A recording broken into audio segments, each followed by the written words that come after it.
नमस्कार, welcome to career 247। मैं हूं प्रशांत धवन। जाफर एक्सप्रेस पे जो होना था फाइनली हो चुका है, मगर क्वेश्चन यहां पर ये आता है कि क्या पाकिस्तान दुनिया से एक बहुत बड़ी मास किलिंग छुपा रहा है। रिसेंटली पाकिस्तान के प्रधानमंत्री ने यह अनाउंस किया कि जो ट्रेन इनकी हाईजैक हो गई थी, उस ट्रेन को इन लोगों ने बचा लिया है। यहाँ पे आप देख पाओगे, ये स्टेटमेंट है पाकिस्तानी पीएम की। डजन्स ऑफ टेररिस्ट, ये बलूचिस्तान लिबरेशन आर्मी के जो फ्रीडम फाइटर्स हैं उनको ये आतंकवादी कहते हैं। Dozens of terrorist have been sent to hell. ये आप देखोगे, ये लाइन हर जगह कोट करी गई है, क्योंकि पाकिस्तान के पीएम ने लिटरली ट्विटर पे जाकर ये ट्वीट किया कि dozens of the terrorist have been sent to hell. ना वो ऑलरेडी पाकिस्तान में थे, तो if they went to hell that doesn't really change anything. मगर पाकिस्तान के पीएम और इनकी आर्मी ये क्लेम कर रही है कि इन्होंने सक्सेसफुली जाफर एक्सप्रेस को बचा लिया। प्रॉब्लम देखो यहां पर ये आती है, कोई भी फॉरेन मीडिया या फिर इवन पाकिस्तानी मीडिया इस बात को प्रॉपर्ली रिपोर्ट कर नहीं पाया, क्योंकि जाफर एक्सप्रेस के आसपास हर टाइप के मीडिया को बैन कर दिया गया था। तो जो एक्चुअल वहां पे हुआ है, बलूचिस्तान लिबरेशन आर्मी ने क्या किया, उसके बारे में कोई जेन्युइन एविडेंस है नहीं। बस दो अलग अलग आपको वर्जन मिलेंगे।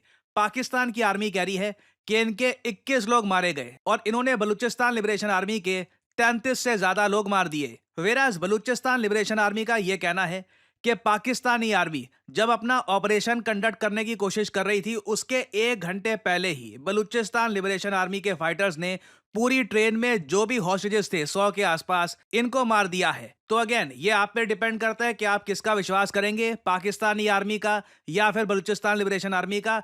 कई लोग जो भाग के आए हैं जाफर एक्सप्रेस से, वो लोग ये क्लेम कर रहे हैं कि इन्होंने 80 के आसपास डेड बॉडीज तो खुद देखी है ट्रेन के अंदर। लाशें पड़ी हुई थी अंदाजन अंदाजन तकरीबन होएगी 70-80 तो होएंगी। ट्रेन के अंदर भी जो बिठाए थे वो तो अंदर ही मार रहे थे। अच्छा, ट्रेन के अंदर ही मार दी। 70-80 लाशें पड़ी हुई वहाँ पर। अल्लाह अकबर। आप कैसे भागे? हम तो सुबह जाने हुआ वो देखा, ट्रेन के अंदर गए तो हम पीछे से भागे। ऐसे हैं जो शहीद हो गए। कितने लोगों को मारा था वहाँ पे, कुछ अंदाजा है? वो अंदाज़ा जो मेरे अंदाज़ा एक है 50 से 60 जो है ना, वो शनाख्त कार्ड वगैरह चेक कर रहे थे? शिनाख्ती कार्ड चेक कर रहे थे। आपको क्या गोली लगी है? नाउ ऐसी बहुत सारी फुटेज सामने आई है जहां पर इस तरीके से कई लोगों ने क्लेम किया है जो जाफर एक्सप्रेस से भागकर निकल गए थे। इन्होंने कहा है कि 70-80 लाशें, कई लोग तो ये भी कह रहे हैं 100 के आसपास लाशें इन्होंने ट्रेन में देखी थी। तो अगेन ये जो क्लेम है पाकिस्तान का, सिर्फ इनके 27 सोल्जर्स मारे गए हैं और ये 27 सोल्जर्स इन एक्शन नहीं मरे। मैंने आपको पहले बताया था जाफर एक्सप्रेस में बहुत सारे पाकिस्तानी मिलिट्री के सोल्जर्स, पुलिस ऑफिसर्स, आईएसआई के लोग जा रहे थे। तो जो ये 27 सोल्जर्स हैं जो पैसेंजर बन के इस ट्रेन में ट्रैवल कर रहे थे, फिर उसके बाद बलूचिस्तान लिबरेशन आर्मी ने ट्रेन को हाईजैक कर लिया, तो बीएलए ने इन सोल्जर्स को एज पैसेंजर्स मारा है। ना क्वेश्चन यहां पर यही आता है, अगर पाकिस्तान बार बार ये कह रहा है कि इनके जो 27 सोल्जर्स हैं यही मरे हैं, और इनकी जो पब्लिक है ये यहां पर खुल के क्लेम कर रही है कि 70-80 लाशें तो उन्होंने खुद देखी है ट्रेन में, तो क्लियरली पाकिस्तान जो एक्चुअल डेथ काउंट है, जो एक्चुअल डैमेज हुआ है यहां पर, इसको छुपाने की कोशिश कर रहा है ना। यहाँ पे होता क्या है कि जब गवर्नमेंट ऑफिशियली लिख देती है कि 27 मारे गए थे ना, तो बाकी जो बहुत सारे और सोल्जर्स मारे गए, उनके घर वालों को शायद पेंशन या फिर जो भी ये लोग मुआवजे के रूप में देते हैं वो भी नहीं मिलेगा, क्योंकि टेक्निकली दे नेवर डाइड। उनका आप कह लीजिए ये कुछ डाल देंगे कि मिसिंग है, अभी मिला नहीं वगैरह। और ये पाकिस्तान की काफी लंबे समय से पॉलिसी रही है। चाहे आप कारगिल वॉर में देख लीजिए, कई पाकिस्तानी सोल्जर जो यहाँ पर इंडियन साइड में मारे गए थे, उनको पाकिस्तान ने वापस रिसीव करने से मना कर दिया था। उनकी लाशें इंडियन साइड जो है कश्मीर की, वहां पे दफनाई गई विद द पाकिस्तानी फ्लैग। और सेम केस यहाँ पे हम देख रहे हैं, सिर्फ दुनिया को ये दिखाने के लिए कि इनका इतना डैमेज हुआ नहीं है, बलूचिस्तान लिबरेशन आर्मी ने ज्यादा डैमेज नहीं किया। और ओवरऑल जो फिगर है इसमें यह दिखाने के लिए कि बलूचिस्तान लिबरेशन आर्मी के 30 मिलिटेंट मारे गए हैं, जबकि पाकिस्तानी सिर्फ 27 सोल्जर्स मारे गए हैं। मोस्ट प्रॉब्ली ये बहुत सारे सोल्जर्स की किलिंग छुपा रहे हैं। और सोल्जर्स की किलिंग के अलावा बलूचिस्तान जो प्रोविंस है पाकिस्तान का, उसकी रियलिटी क्या है, ये भी मोस्ट प्रॉब्ली दुनिया से छुपाई जा रही है। रिसेंटली बलूचिस्तान के जो फॉर्मर चीफ मिनिस्टर रह चुके हैं अख्तर मेंगाल, ये कुछ साल पहले काफी न्यूज में भी रहते रहे इनकी स्टेटमेंट की वजह से, इन्होंने रिसेंटली ये बात बोली है कि 1 इंच आज के समय बलूचिस्तान का पाकिस्तान के कंट्रोल में नहीं है।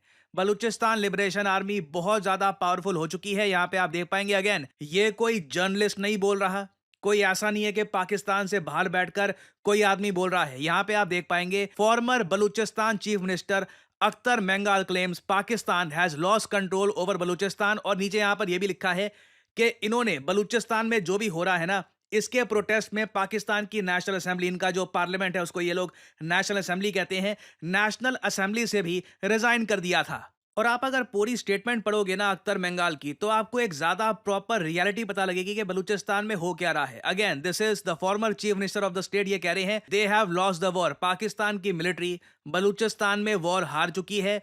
इन्होंने वार्निंग दी थी कि लोगों पर अत्याचार मत करो। बलूचिस्तान का जो मेन इशू है क्या है? बलूचिस्तान का मेन इशू है कि वहां के लोगों को प्रॉपर रिसोर्सेज मिल नहीं रहे। जो भी पाकिस्तान की सेंट्रल गवर्नमेंट है, जो भी रेवेन्यू आता है वो पंजाब प्रोविंस में खर्च देती है। बलूचिस्तान बहुत ज्यादा पीछे रह गया है। आप अगर जाफर एक्सप्रेस के भी सीन्स देखो, जो आसपास का इलाका आप देख रहे हो, जो वहां पे आप रेलवे स्टेशन देख रहे हो, ऐसा लगता है कि आप किसी 40-50 साल पुरानी दुनिया में चले गए हो।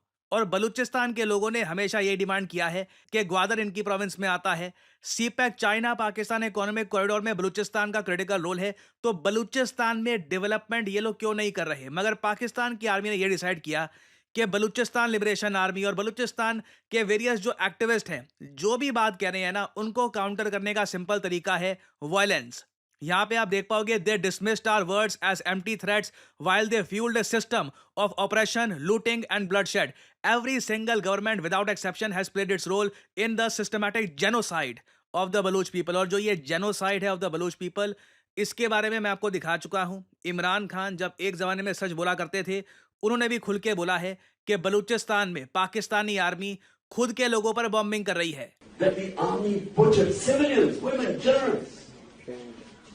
And so we're doing exactly the same thing again in Balochistan.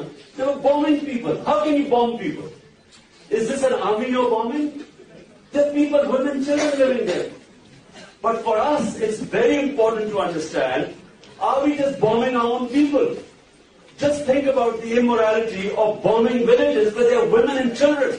ना एक बात यहाँ पर नोट करना, इमरान खान ने खुद कहा है कि पाकिस्तान की आर्मी ने बलूचिस्तान में विमेन और चिल्ड्रन पर भी बॉम्बिंग कर दी है। ये तो खैर पाकिस्तान की एयरफोर्स कर चुकी है। ये हमने देखा अफगानिस्तान में भी, जब ये अपने F-16 से बॉम्बिंग करके आते हैं।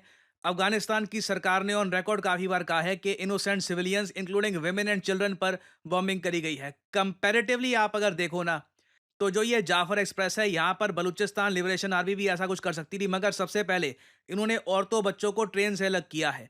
मॉरली आप कह लीजिए, ये इवन पाकिस्तान की जनता को बता रहे हैं they are different from the Pakistani army. और यहाँ पे अख्तर मेंगल ये भी क्लेम करते हैं कि पाकिस्तान की जो सरकार है, जो जुडिशरी है, सब पॉलिटिकल पार्टीज हैं, you have brought Balochistan to the brink of destruction with your own hands. और इस बार जो सिचुएशन है, it is beyond our control. ये भी कंट्रोल नहीं कर सकते सिचुएशन को, और पाकिस्तान की गवर्नमेंट जो एस्टैब्लिशमेंट है, ये भी कंट्रोल नहीं कर सकती। अब यहाँ पे आप एक सवाल पूछोगे, अगर बलूचिस्तान में स्थिति इतनी ही खराब है कि यहाँ पे फॉर्मर CM ये सब कह रहे हैं, ये यहाँ पे जाफर एक्सप्रेस जैसे इंसिडेंसेस हो रहे हैं, तो इंडिया कुछ करता क्यों नहीं है? जिस तरीके से पाकिस्तान कश्मीर को अलग करने की कोशिश करता है हमसे, हम लोग बलूचिस्तान में इंटरवेंशन क्यों नहीं करते? देखिए, इसका एक बहुत ही बड़ा रीजन है यूएसए ने बलूचिस्तान लिबरेशन आर्मी को एक आतंकवादी संगठन डिक्लेयर कर रखा है।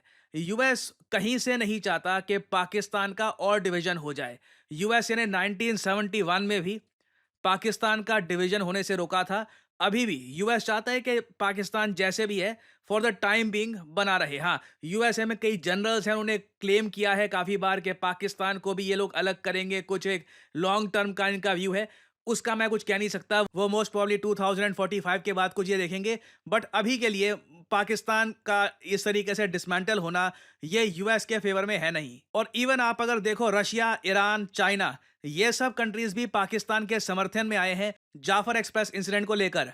इधर आप देख पाओगे जाफर एक्सप्रेस के इशू को लेकर जो बलूचिस्तान लिबरेशन आर्मी ने किया है पाकिस्तान में, वो सब देखते हुए यूएसए ने, यूके ने, Turkey, Russia, Norway, Iran, Germany, European Union, Azerbaijan, obviously जो यूनाइटेड नेशंस के सेक्रेटरी जनरल हैं एंटोनियो गुतेरेस, सबने इसकी निंदा करी है। तो अभी देखिए, इंटरनेशनल माहौल ऐसा कुछ है नहीं कि इंडिया खुलकर बलूचिस्तान की इंडिपेंडेंस की बात करे और यहाँ पे इंटरवेंशन करे। I think it will take time. I think international community को टाइम लगेगा देखने के लिए कि बलूचिस्तान में एक्चुअली में हो क्या रहा है। और प्रॉब्लम देखो यहाँ पर यह है कि पाकिस्तान को परवाह नहीं है कि इनके यहाँ डेमोक्रेसी हो, फ्रीडम ऑफ स्पीच हो या ना हो, मीडिया इनका कवर कर पाए कि वहाँ पे बलूचिस्तान में हो रहा है, नहीं हो रहा। ना कुछ ज़्यादा इन पे प्रेशर आता है इस बात को लेकर के पाकिस्तान अपने मीडिया को भी कवर नहीं करने दे रहा कि बलूचिस्तान में हो क्या रहा है। सो अनफॉर्चुनेटली अभी आप कह लीजिए इंटरनेशनल वॉइस भी इतनी स्ट्रांग है नहीं कि बलूचिस्तान के इशू को लेकर पाकिस्तान को अकाउंटेबल ठहराया जाए। तो अभी भी लगता नहीं है कि इंडिया कुछ यहाँ पर करेगा।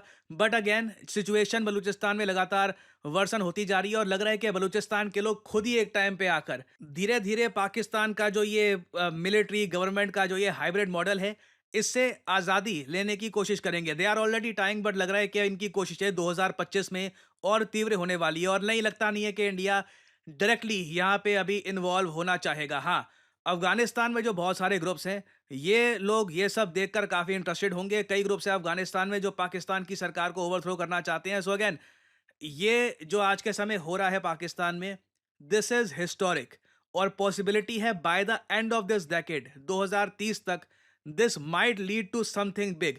एक आप कह लीजिए मैसिव शिफ्ट आ सकता है बलूचिस्तान में ओवरऑल अथॉरिटी को लेकर। तो खैर यहाँ पे इस टॉपिक से रिलेटेड मैं अपडेट्स आपके लिए लाता रहूंगा। फाइनली यहाँ पे आप लोगों से मैं एक सवाल पूछूंगा, हाल ही में वो कौन सा देश है जो दुनिया का सबसे बड़ा आर्म्स इंपोर्टर बन चुका है? जी हाँ, ये है यहाँ पे आपकी options, Bharat, China, Ukraine, Saudi Arabia. Recently इस पर बहुत आर्टिकल पब्लिश हुए हैं। कमेंट सेक्शन में करिए उत्तर, जो लोग देंगे सही आंसर उनकी कमेंट को मैं दे दूंगा हार्ट, ताकि बाकी लोग समझ पाएं कि सही उत्तर क्या है। और फाइनली बहुत ही इंपॉर्टेंट जानकारी आप सब लोगों के लिए, एक्सिस बैंक का जो हमारा बैच है, आपको पता होगा मैंने करियर 247 पर इसकी काफ़ी एड्स डाली थी कि डेप्यूटी मैनेजर आप बन सकते हैं एक्सिस बैंक में थ्रू करियर 247।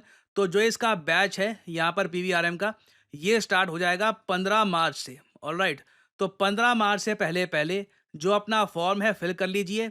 असेसमेंट टेस्ट जो है करियर 247 का दे दीजिए। लिंक इसका आपको मिल जाएगा नीचे कमेंट सेक्शन में पिंड, और डिस्क्रिप्शन में भी इसका लिंक आपको मिल जाएगा and you can do this. और मैं आपको बता दूं ऑलरेडी करीब 15 लोग करियर 247 के थ्रू एक्सिस बैंक में डेप्यूटी मैनेजर बन चुके हैं। हम कोशिश करेंगे बहुत ही जल्द उनके टेस्टिमोनियल्स भी आपके लिए लेकर आएँ। So this is a good opportunity for you all जो लोग इंटरेस्टेड हैं, और अगेन अबव ऑल जो लोग यहाँ पर एलिजिबल हैं वही यहाँ पे अप्लाई करें। एलिजिबिलिटी के बारे में मैं आपको बता चुका हूँ, जो नीचे लिंक आपको मिलेगा वहाँ पर भी जो एलिजिबिलिटी है उसके पॉइंट्स आपको मिल जाएंगे। So good luck to you all. और इसी नोट के साथ ये है वीडियो का अंत। Thank you for listening and I always say may the gods watch over you.